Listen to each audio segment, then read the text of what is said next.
안녕하세요. 축구 전문 기자 한준입니다. 토트넘과 지옥과 천당을 오가는 경기를 펼쳤습니다. 2022-2023 시즌 프리미어리그 14라운드 승격팀 본머스와의 원정 경기에서 2대 0으로 끌려가다가 3대 2로 뒤집기 승리, 그것도 후반 추가 시간에 극장 역전골이 나오며 간신히 승리하며 리그 3위 자리 지켰는데요. 손흥민 선수의 코너킥이 결정적인 역전 결승골의 기점이 됐습니다. 최악의 경기이자 최고의 경기였다고 말할 수 있는 이번 경기, 토트넘 어떻게 치렀는지, 손흥민 선수의 경기력은 어땠는지, 대체 무엇이 본머스 원정을 이렇게 어렵게 치르게 된 이유였는지 상세하게 분석해드리겠습니다. 2022-2023 시즌 프리미어리그 14라운드 토트넘이 본머스와의 원정 경기를 한국 시간으로 2022년 10월 29일 토요일 저녁 치렀죠. 이 경기 토트넘이 먼저 두 골을 내주면서 패색이 짙었어요. 전반 22분에 키퍼 무어에게 선제골 내줬고, 또 후반 4분에 키퍼 무어가 한 골을 더 보태면서 이대로 토트넘 어렵겠다. 최근 프리미어리그 뉴캐슬전, 맨유전 패배에 이은 3연패의 소렁에 빠질 수 있겠다 우려가 컸는데, 라이언스의 세뇽의 추격골을 시작으로 이어진 두 차례의 코너킥 공격, 벤 데이비스의 동점골, 벤탄쿠르의 역전골이 나오며 토트넘이 승리했습니다. 이날 경기 기대 득점값을 살펴보면 사실 후반전에 쫓아가기 위한 토트넘의 대공세가 있었기 때문에 토트넘의 기대 득점이 2.14골로 0.54골 정도의 기회를 만들어냈던 홈팀 본머스보다 더 좋은 경기를 했다고 볼 수 있겠는데요. 사실은 이 슈팅의 질을 따졌을 때 토트넘의 공세, 후반전에 양은 많았지만 질이 좋은지는 잘 모르겠었습니다. 전체 슈팅 본머스가 6개였는데 그중에 유효 슈팅을 4개 연결할 정도로 굉장히 효율적이고 날카로웠죠. 그중에서 2골을 만들었는데 토트넘이 시도한 23개의 슈팅 중에서는 유효 슈팅이 7개밖에 없었습니다. 슈팅 적중률이 굉장히 떨어졌고, 물론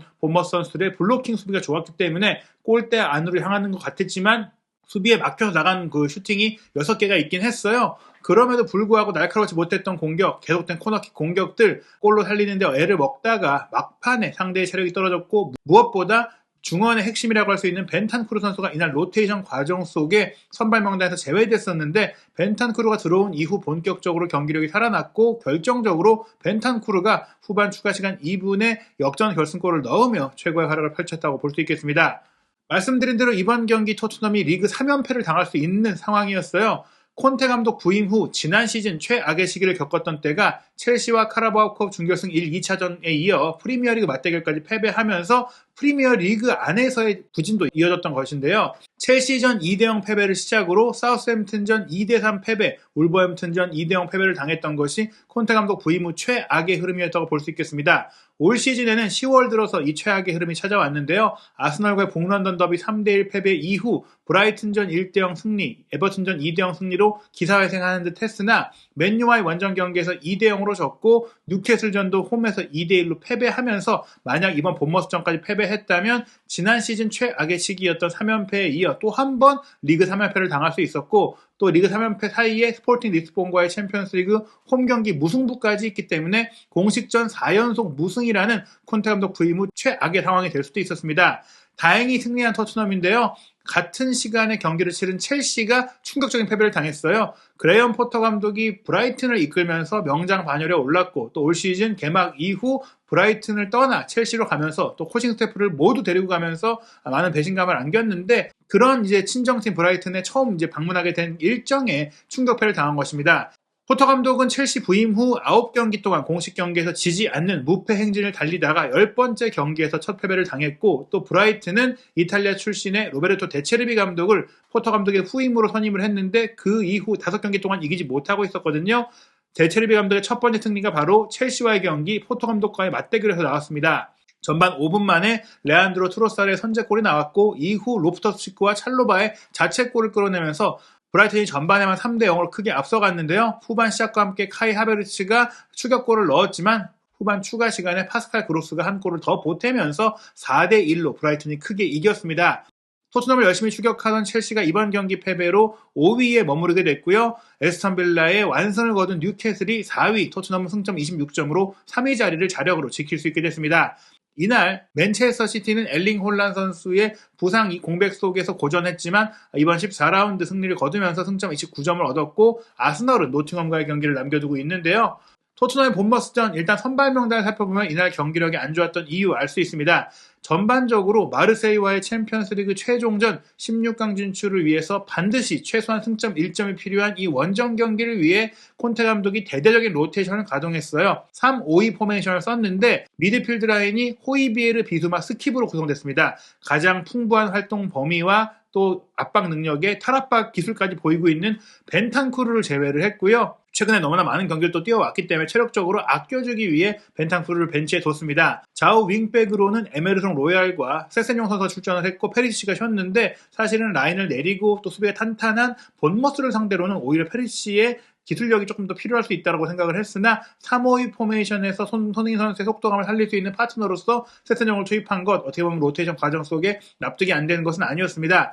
그러나 3백에 아주 큰 변화가 있었는데요. 로메로 선수를 쉬게 한 것은 물론이고 강행군 일정을 치르다가 최근 2경기 연속 실책을 범하며 아주 안 좋은 평가를 받아왔던 다이어 선수가 빠졌어요. 산체스가 오른쪽 센터백, 랑글레가 중앙 센터백, 벤 데이비스가 왼쪽 센터백으로 나선 3백이 가동이 됐는데 결국엔 수비 지역에서 대인 수비에 문제가 있었고 중앙 미드필드 지역에서 전방 압박에 문제가 생겼고 또 공격 전개 과정에 지원도 아쉽다 보니까 토트넘이 정말 본머스가 승격팀이고 올 시즌에 최근에는 좋은 경기력을 보이고 있다고 하더라도 분명히 전력상 밀릴 이유가 없는데 내용상으로 안 좋은 경기를 하게 됐거든요.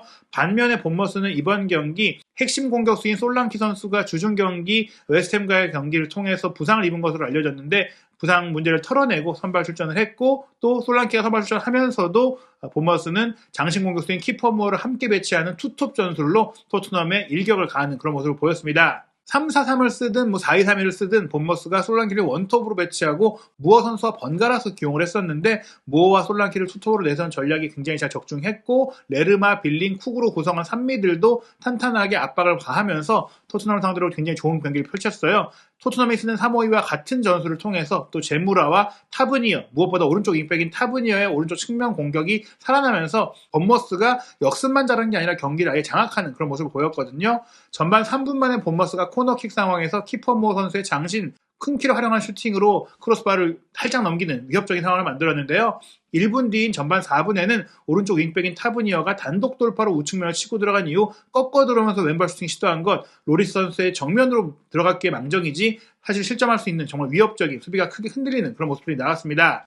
그러다가 전반 22분에 토트넘을 상대로 본머스가 먼저 앞서가는 골을 멋진 연계 플레이를 통해 만들게 됐는데요. 수비라인에서 길게 넘겨준 공을 솔랑키 선수가 내려와서 받아주고 등진 채로 오른쪽 측면에서 오버래핑에 들어온 타브니어에게 밀어줬고 타브니어가 시원하게 오버래핑에서 돌파에 들어간 이후 본인 쪽으로 수비가 몰리자 반대편으로 침투했던 키퍼무어의 상황을 정확하게 포착하고 밀어줬고 키퍼무어가 가볍게 밀어넣는 정말 수비라인부터 미드필드 측면, 중앙, 반대편까지 모두 활용하는 유기적으로 공간을 풀어가는 그런 정말 전략적인 플레이를 통해 본머스가 멋진 선제골을 넣었습니다. 그리고 전반 32분에도 본머스가 한 골을 더 넣을 수 있는 기회가 있었는데요. 솔랑키 선수가 9번 공격수로 포스트 플레이를 너무나 잘해줬어요. 키퍼무어가 헤더로 떨궈준 공을 솔랑키가 받아서 이번에도 오른쪽 측면에서 오버래핑하면서 커팅해서 가운데까지 침투한 타브니어에게 스루 패스를 연결해줬는데 타브니어가 공을 받기 직전에 로리스 골키퍼가 뛰쳐나오면서 간신히 이 공을 차단했습니다. 토트넘의 유효한 첫 번째 공격은 전반 36분이 되어서야 나왔는데요. 호이비에르 선수가 오른쪽 측면으로 빼준 공, 로얄 선수가 오버래핑에 들어간 이후 컷백을 내줬고 스킵 선수가 슈팅을 연결했지만 조금 슈팅이 정확하지 못했고 또 골키퍼가 잘 막아냈어요. 스킵 선수가 이번에도 3-5-2에서 오른쪽 중앙 미드필더를 뛰었는데 투톱 옆에 자리, 오른쪽 측면 공격수 자리가 비었을 때 많이 공격에 가담하는 그런 모습을 보였습니다. 이어서는 손흥민 선수가 오른쪽 측면을 돌파하고 올려준 왼발 크로스 패스가 날카로웠는데 이 크로스 패스를 걸어내려고 했던 본머스 수비수 세네시의 헤더가 이제 골대를 강타하고 나오면서 아쉽게 토트넘이 이제 동점골을 넣을 수 있는 기회를 놓쳤습니다. 전반 추가 시간에는 랑글레 선수의 패스를 받은 손흥민 선수가 왼발 가마차기 슈팅을 골문 구석으로 정확하게 보냈는데 이번에도 이제 골키퍼의 선방에 걸리면서 결국엔 토트넘이 전반전을 1대0으로 끌려가면서 마무리했는데요. 64%의 볼 점유율을 기록했지만 효율성은 본머스가 좋았어요. 슈팅 숫자 4대5, 유효 슈팅 2대2로 본머스가 오히려 토트넘이 잘하는 선수비 후역습 플레이에다가 역습 상황에서의 유기적인 플레이까지 잘 보여줬다고 할 수 있겠습니다. 전반전 경기 내용 밀렸던 토트넘 골이 필요한 상태에서 공격 숫자를 늘리게 되는데요. 후반전 시작과 함께 중앙 미드필드인 올리버 스킵을 빼고 루카스 모우라를 투입을 했습니다. 그리고 토트넘이 후반전에는 많은 공격 기회를 만들어냈는데요. 후반 3분 케인 선수가 2선으로 내려와서 왼쪽으로 내준 공 어느새 빠르게 공격에 가담했던 벤 데이비스가 왼발 중거리 슈팅으로 가져갔는데 옆구물을 때리면서 아쉽게 무산이 됐어요. 하지만 이렇게 좋은 초반 기세가